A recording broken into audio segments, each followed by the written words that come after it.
একদিন এক গরিব ছোট ছেলে বাড়ি বাড়ি ঘুরে খাবার চাইছিল। অনেক ঘরের দরজা সে কড়া নাড়ল, কিন্তু কেউ কিছু দিল না। অবশেষে সে ক্ষুধার কষ্ট সহ্য করতে না পেরে এক ঘরের সামনে গিয়ে ঠিক করল সে এবার শুধু একটু পানি চাইবে। দরজা খুলে দিল এক তরুণী মেয়ে।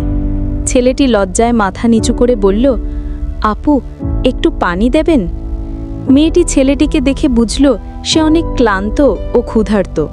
সে পানি না দিয়ে বরং ঘরে গিয়ে এক গ্লাস দুধ নিয়ে এলো। ছেলেটি ধন্যবাদ দিয়ে তা পান করল এবং বলল, আল্লাহ আপনাকে উত্তম প্রতিদান দিন।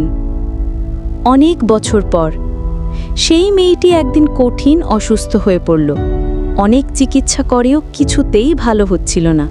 অবশেষে এক বিখ্যাত ডাক্তারকে এনে চিকিৎসা করা হলো। ডাক্তার অনেক যত্ন নিয়ে চিকিৎসা করলেন। অবশেষে মেয়েটি সুস্থ হলো। তবে হাসপাতালের বিল দেখে মেয়েটির পরিবার চিন্তায় পড়ে গেল। কিন্তু যখন বিলের কাগজ হাতে পেল, সেখানে নিচে লেখা ছিল, এক গ্লাস দুধের বিনিময়ে বিল পরিশোধ করা হয়েছে, ডক্টর হাওয়ার্ড ক্যালি। হ্যাঁ, সেই ক্ষুধার্ত ছোট ছেলেটিই ছিল এই ডাক্তারের ছোটবেলার পরিচিত। সে জীবনে এগিয়ে গিয়ে ডাক্তার হয়েছিল এবং এক গ্লাস দুধের ঋণ ভুলে যায়নি।